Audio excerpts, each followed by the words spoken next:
Subscribe now and press the bell icon. Never miss an update. नमस्कार साथियों, स्वागत करता हूं सबका एक बार फिर से इस YouTube चैनल पर जिसका नाम है स्टडी विद पीएन लोधा। मित्रों, शिक्षा मनोविज्ञान स्पेशल टेस्ट सीरीज में टेस्ट नंबर 12 आज आपके लिए लेकर आया हूं। बहुत ही शानदार उलझे हुए प्रश्न आज आपको यहां पर मिलने वाले हैं और आप इन प्रश्नों को पूरा देखिएगा साथियों। बहुत ही मोस्ट क्वेश्चन आज आपके लिए लेकर आया हूं। आपकी मेरिट बनाने में ये प्रश्न बहुत ही ज़्यादा सहायक होने वाले हैं। जैसा कि सभी को पता है कि रीट की विज्ञप्ति भी जल्द ही आने वाली है साथियों। तो चलिए शुरू करते हैं। वीडियो को पूरा देखिएगा, तैयारी करने वाले विशेष तौर पे ध्यान रखें। तो आपका पहला प्रश्न आता है मित्रों, पियाजे की अनुकूलन प्रक्रिया से संबंध नहीं रखता है। आत्मीकरण, संवेदना, संतुलन स्थापना और व्यवस्थापन। देखिए, जीन पियाजे ने जो सिद्धांत दिया था उसके अनुसार आपको बताना है कि उन्होंने जो अनुकूलन प्रक्रिया के बारे में बताया है उसमें इनमें से कौन सा विकल्प है जो कोई भी संबंध नहीं रखता है। तो साथियों देखिए, इनके सिद्धांत में आत्मीकरण, संवेदना, संतुलन स्थापना के बारे में तो बताया है, लेकिन व्यवस्थापन के बारे में नहीं बताया है। अतः आपका यहाँ पर विकल्प नंबर 4 सही है साथियों, प्रश्न नंबर 1 में। नेक्स्ट, इसका प्रश्न नंबर 2 देखेंगे मित्रों। आपका सेकंड प्रश्न आता है, कौन सा विशिष्ट अधिगम विकलांगता का उदाहरण है। तो देखिए, प्रश्न क्या पूछ रहा है, विशिष्ट अधिगम विकलांगता का उदाहरण। मानसिक मंदता, dyslexia, attention deficit hyper disorder और ऑटिज्म। तो साथियों देखिए, यहाँ पर विशिष्ट अधिगम विकलांगता का आपके उदाहरण है मित्रों डिसलेक्सिया, जो कि पठन संबंधी विकार होता है। कैसा विकार होता है? पठन संबंधी विकार। ये एक अधिगम विकलांगता का उदाहरण है। आपका यहाँ पर विकल्प नंबर 2 सही है मित्रों, प्रश्न नंबर 2 में। बहुत ही इंपॉर्टेंट क्वेश्चन है, इस क्वेश्चन को विशेष तौर पे आपको याद रखना है। इसका नेक्स्ट प्रश्न नंबर 3 आता है, बहुत ही ज़्यादा इंपॉर्टेंट क्वेश्चन, विकासात्मक विकार का उदाहरण नहीं है। तो जो विकासात्मक विकार का उदाहरण नहीं है उसका चयन यहाँ पर आपको करना है। न्यून अवधान सक्रिय विकार, आत्मविमोह, पर अभिघातज तनाव और प्रमस्तिष्क घात। तो यहाँ पर कौन सा विकासात्मक विकार का उदाहरण नहीं है मित्रों? आपका जो सही आंसर है वो रहेगा पर अभिघातज तनाव। ये विकासात्मक विकार का उदाहरण नहीं है। बाकी आपका प्रथम, दूसरा और चौथा विकल्प विकासात्मक विकार का उदाहरण है। तो विकल्प नंबर 3 आपका सही है, प्रश्न नंबर 3 में। इसका नेक्स्ट प्रश्न नंबर 4 देखेंगे मित्रों। चौथा प्रश्न परिभाषा से रिलेटेड है। परिभाषा है अभिप्रेरणा के संदर्भ में। अभिप्रेरणा सामान्य क्रियाकलापों का प्रभाव है जो प्राणी के व्यवहार को इंगित और निर्देशित करता है। ये परिभाषा किसने दी है? जॉनसन ने, CL हल ने, गुड ने और वॉटसन ने। तो यहाँ पर ये जो परिभाषा दी है मित्रों वो देने वाले थे जॉनसन। आपका यहाँ पर प्रथम विकल्प सही है। ये जो परिभाषा है कि अभिप्रेरणा एक सामान्य क्रियाकलापों का प्रभाव है जो प्राणी के व्यवहार को इंगित भी करती है और निर्देशित भी करती है। तो आपका यहाँ पर प्रथम विकल्प सही है, प्रश्न नंबर 4 में जॉनसन। मित्रों, इसका नेक्स्ट प्रश्न देखेंगे, प्रश्न नंबर 5। उपलब्धि अभिप्रेरणा पर काम करने वाले हैं फ्रायड, जुंग, मैक्लीलैंड एवं एटकिंसन और फ्रायड व युंग। तो देखिए, जुंग और युंग दोनों एक ही है। आपको इस बात का विशेष ध्यान रखना है साथियों। उपलब्धि अभिप्रेरणा पर यहाँ पर काम करने वाले थे डेविड मैक्लीलैंड और एटकिंसन। इन्होंने मिलकर उपलब्धि अभिप्रेरणा के संदर्भ में कार्य किया था। इसमें से भी डेविड मैक्लीलैंड ज़्यादा इम्पोर्टेंट है। तो पर्सनली पूछे तो डेविड मैक्लीलैंड आ जाएगा, लेकिन उसके साथ में एटकिंसन भी इनके सहयोगी थे साथियों। इन्होंने ही उपलब्धि अभिप्रेरणा के बारे में बताया था। तो तीसरा विकल्प सही है आपका, प्रश्न नंबर 5 में। उपलब्धि अभिप्रेरणा का मतलब क्या होता है आपको ये भी याद होना चाहिए मित्रों। उपलब्धि अभिप्रेरणा का सीधा सा मतलब ये निकल जाता है कि व्यक्ति के अंदर समाज में प्रतिष्ठा प्राप्त करने के लिए, एक निश्चित पद पर जाने के लिए या समाज के लोगों से प्रशंसा प्राप्त करने के लिए वो जितने भी कार्य करता है तो वो सभी उसके अंदर क्या होती है? उपलब्धि अभिप्रेरणा होती है साथियों। ऐसे लोगों में जो निरंतर ऊंचे पद की ओर जाना चाहते हो, मतलब समाज में अपना नाम हमेशा ऊंचे दर्जे पर रखना चाहते हो। तो विकल्प तीसरा आपका सही है। नेक्स्ट प्रश्न नंबर 6। आपका प्रश्न नंबर 6 है, अनुभवों की पूर्णता के सिद्धांत से तात्पर्य है विद्यालय, कक्षा, पुस्तकालय आदि से विभिन्न क्रियाओं के फलस्वरूप सीखे गए अनुभव, दूसरा विकल्प है सैद्धांतिक विषयों का अध्ययन। तीसरा विकल्प है अनुभवों के आधार पर शिक्षक का शिक्षण कराना और जीवन में सभी अनुभवों को ले लेना। तो साथियों देखिए, अनुभवों की पूर्णता का जो सिद्धांत है वो बताता है कि विद्यालय, कक्षा, पुस्तकालय आदि से विभिन्न क्रियाओं के फलस्वरूप सीखे गए अनुभव ही अनुभवों की पूर्णता का सिद्धांत कहलाता है। यहाँ पर विकल्प नंबर आपका प्रथम बिल्कुल सही है साथियों। मित्रों देखिए, मुझे आशा है कि आपको नए क्वेश्चन जरूर देखने को यहाँ पर मिल रहे होंगे साथियों। हमें कमेंट करके जाए कितने प्रश्न आपके सही होते हैं, और आप छोटा सा हमें सहयोग करें, थोड़ा सपोर्ट करें।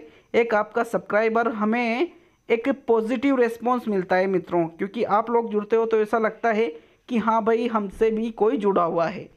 नेक्स्ट प्रश्न नंबर 7 पे चलेंगे मित्रों। आपका 7वां प्रश्न है अधिगम निर्योग्यता वाले बालकों में प्रकरण संबंधी किस प्रकार की कमी पाई जाती है।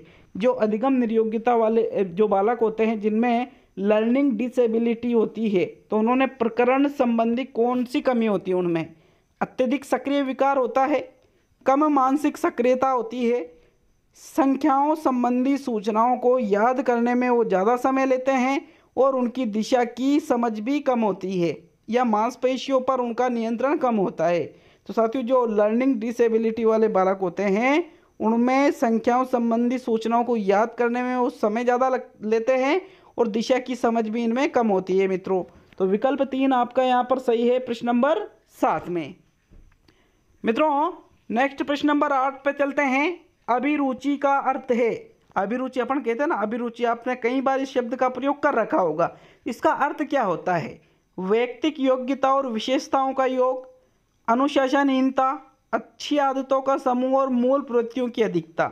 देखिए अनुशासनहीनता तो हो नहीं सकता, और अभिरुचि हमेशा अच्छी आदतों का समूह हो ये भी नहीं हो सकता, मूल प्रवृत्तियों की अधिकता भी गलत है। सही कौन सा है? प्रथम विकल्प है, व्यक्ति की योग्यताओं और विशेषताओं का योग, की जो व्यक्ति में पर्सनली जो उसमें योग्यता एबिलिटी है और जो उसकी विशेषताएं व्यक्ति की, उनका योग ही अभिरुचि कहलाता है। आपका प्रथम विकल्प सही है प्रश्न नंबर 8 में। मित्रों इसका नेक्स्ट प्रश्न देखेंगे प्रश्न नंबर 9। तो देख लेते हैं प्रश्न नंबर 9 को। आपके 9वां प्रश्न है विद्यालय आधारित आकलन। यहाँ पर आपको हो सकता है 2 या 3 विकल्प सही लगे, लेकिन जो सबसे बेस्ट विकल्प है उसका चयन करना है। तो मित्रों विद्यालय आधारित आकलन रचनात्मक प्रतिपुष्टि उपलब्ध कराते हुए सीखने में संवर्धन करता है, यह विद्यालय आधारित आकलन परिणामों की अपेक्षा तकनीकों की ओर केंद्रित है, यह विद्यालय आधारित आकलन परीक्षा के लिए शिक्षण को बढ़ावा देता है, या इनमें से कोई नहीं। तो इनमें से कोई नहीं तो आप बाहर निकाल सकते हो। यहाँ पर 3 विकल्प बचे, जिसमें से भी तीसरा विकल्प तो गलत लग रहा है कि परीक्षा के लिए शिक्षण को बढ़ावा देता है, ये तो गलत हो गया। यहाँ पर इसका सही आंसर है मित्रों प्रथम विकल्प, रचनात्मक प्रतिपुष्टि उपलब्ध कराते हुए सीखने में संवर्धन करता है। रचनात्मक प्रतिपुष्टि भी उपलब्ध इसमें करवाई जाती है और सीखने में संवर्धन मतलब बढ़ावा, तो कि भाई जो बालक का जो अधिगम है, बालक जो सीख रहा है वो और अधिक सीखे। प्रथम विकल्प आपका सही है प्रश्न नंबर 9 में। मित्रों किसी भी प्रश्न पर कंफ्यूजन हो तो बिल्कुल आप कमेंट बॉक्स में कमेंट कर सकते हो मित्रों। नेक्स्ट प्रश्न नंबर 10, वाइगोत्स्की ने बाल विकास के बारे में क्या कहा। अब जो वाइगोत्स्की ने कहा उसी आधार पर आपको सही उत्तर देना है। इन्होंने कहा कि औपचारिक शिक्षा का उत्पाद होता है, इन्होंने कहा कि यह सामाजिक अंतःक्रियाओं के कारण होता है, बाल विकास है ना, इन्होंने कहा कि यह संस्कृति के आनुवांशिक के कारण होता है, या इन्होंने कहा कि यह समावेशन और समायोजन के कारण का परिणाम है। तो मित्रों वाइगोत्स्की का बाल विकास के बारे में कहना था कि यह सामाजिक अंतःक्रियाओं के कारण होता है।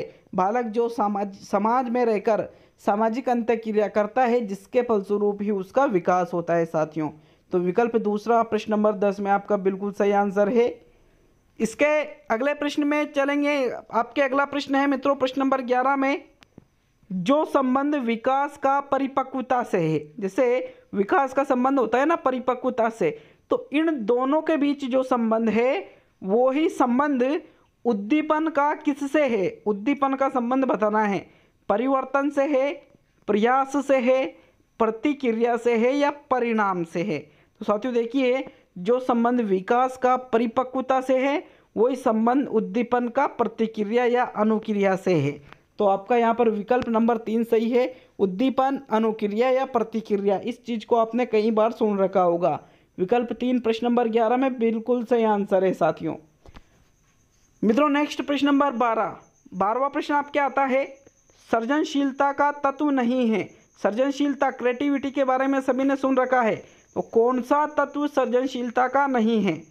विकल्प पहला है मौलिकता, दूसरा है नवीनता, तीसरा है अनुशासन और चौथा है लचीलापन।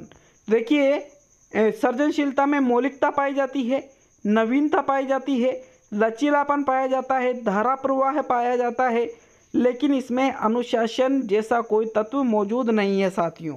तो विकल्प नंबर 3 सही है, क्योंकि देखिए जरूरी नहीं है कि जो सृजनशील बालक है वो अनुशासित भी हो। बहुत सारे ऐसे बालक होते हैं जो बिल्कुल भी अनुशासित नहीं होते लेकिन वो सृजनशील होते हैं। तो इस प्रकार आपका यहाँ पर तीसरा विकल्प सही है प्रश्न नंबर 12 में मित्रों। अगला प्रश्न देखेंगे मित्रों, प्रश्न नंबर 13, बहिर्मुखी व्यक्तित्व की विशेषता है। इजी प्रश्न है, सभी के सही होना चाहिए। संदेही, शंकालु तथा एकांत प्रिय, ये तो भाई आपके अंतर्मुखी की विशेषता है। प्रबल व्यक्ति जो सरलता से परेशान न हो, यह आपके हो सकती है। प्रथम तो गलत है बिल्कुल, यह आपके हो सकती है। कम क्रियाशील व्यक्ति, ये स्पष्ट परिभाषा नहीं बता रखा है। और हमेशा स्वयं के बारे में सोचने वाला, ये भी मित्रों अंतर्मुखी है। तो मतलब दूसरा विकल्प आपका सही है कि प्रबल व्यक्ति जो सरलता से परेशान नहीं होता है वो बहिर्मुखी व्यक्ति होता है, उसका व्यक्तित्व बहिर्मुखी होता है। दूसरा विकल्प आपका सही है प्रश्न नंबर 13 में मित्रों। चलिए अगला प्रश्न देखेंगे, प्रश्न नंबर 14, व्यक्तिगत विभिन्नताओं से संबंधित सही कथन है। तो देखिए, व्यक्तिगत विभिन्नताओं के संदर्भ में सही कथन का चयन करना है। यहाँ पर पहला कथन है, यदि विद्यार्थियों का बुद्धि स्तर समान है तब भी उपलब्धि विभिन्न हो सकती है। दूसरा है, व्यक्तिगत विभिन्नताओं का कारण वंशानुक्रम है। तीसरा है, बालक में कोई समानता नहीं होती है, जो बालकों में कोई समानता नहीं होती है। और चौथा है सभी। तो देखिए, तीसरा विकल्प तो बिल्कुल गलत लग रहा है कि बालकों में कोई समानता नहीं होती है, होती है कुछ ना कुछ तो होती है, थोड़ी बहुत तो चौथा भी गलत हो गया सभी वाला। दूसरा और पहला विकल्प आपको देखना है। तो मित्रों, व्यक्तिगत विभिन्नताओं का कारण केवल वंशानुक्रम नहीं है बल्कि वातावरण वगैरह अन्य कारक भी तो होते हैं। तो ये भी गलत है, ओनली प्रथम विकल्प सही है कि यदि विद्यार्थियों का बुद्धि स्तर समान है, बुद्धि में दो जो बालक हैं वो समान हैं, तो जरूरी नहीं है कि उनकी उपलब्धियां भी बिल्कुल समान रहेगी, कुछ ना कुछ उसमें अंतर आ सकता है। इस प्रकार आपका प्रथम विकल्प सही रहेगा आपके प्रश्न नंबर 14 में। मित्रों, आज का अंतिम प्रश्न नंबर 15 देखेंगे, लेकिन वीडियो को लाइक और शेयर जरूर कर दिया करो। प्रश्न नंबर 15, अलेक्जेंडर का निष्पादन बुद्धि परीक्षण किस नाम से जाना जाता है? चित्र परीक्षण, पास एलांग परीक्षण, प्रक्षेपी परीक्षण और इनमें से कोई नहीं। तो मित्रों, अलेक्जेंडर ने जो निष्पादन बुद्धि परीक्षण दिया है वो जाना जाता है पास एलांग परीक्षण के नाम से। विकल्प 2 आपका बिल्कुल सही है प्रश्न नंबर 15 में। तो साथियों कमेंट करके जाए कितने प्रश्न सही होते हैं आपके, और ये टेस्ट पेपर आपको कैसा लगा। किसी भी प्रश्न पर कन्फ्यूजन हो तो उसको भी जरूर कमेंट बॉक्स में कमेंट करें साथियों। मैं हर एक कमेंट को जरूर देखता हूँ, क्योंकि सभी का तो उत्तर दे नहीं सकता, लेकिन पढ़ जरूर लेता हूँ सभी कमेंटों को मित्रों। तो बहुत बहुत धन्यवाद, मिलते हैं अगले वीडियो में। हिंदी शिक्षण विधियों का टेस्ट नंबर 15 जो 1000 शिक्षण विधियों के क्वेश्चन हिंदी के ला रहे हैं, उसमें टेस्ट नंबर 15 भी बहुत जल्द मैं अपलोड करने वाला हूं, तो उसको भी जरूर देखिएगा साथियों। मिलते हैं उस हिंदी जो शिक्षण विधियाँ 1000 प्रश्न है उस वीडियो में।